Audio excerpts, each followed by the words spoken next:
और कैट ले आऊंगी मैं अपने लिए। मतलब ही हाँ कैट ला रही हूँ, अपने लिए बिल्ली लाऊंगी, तेरे को मैं उससे बात करूंगी। अगर तेरे को बिल्ली चाहिए तो सेकंड मैं उसको बटर खिलाऊंगी, ब्रेड बटर खिलाऊंगी, उसको केक खिलाऊंगी, बिस्किट खिलाऊंगी, ओरियो बिस्किट खिलाऊंगी, कुछ नहीं खिलाऊंगी। अगर दीदी से नफरत करता है तो सेकंड देगा। सेकंड नफरत तो नहीं करता वो, और भाई नफरत बहन करता है तो सेकंड देगा। मेरे से प्यार नहीं करता शिकन। ओ चिकन दे दिया।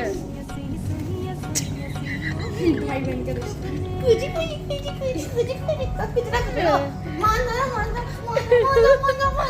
नाराज हो के बैठा है।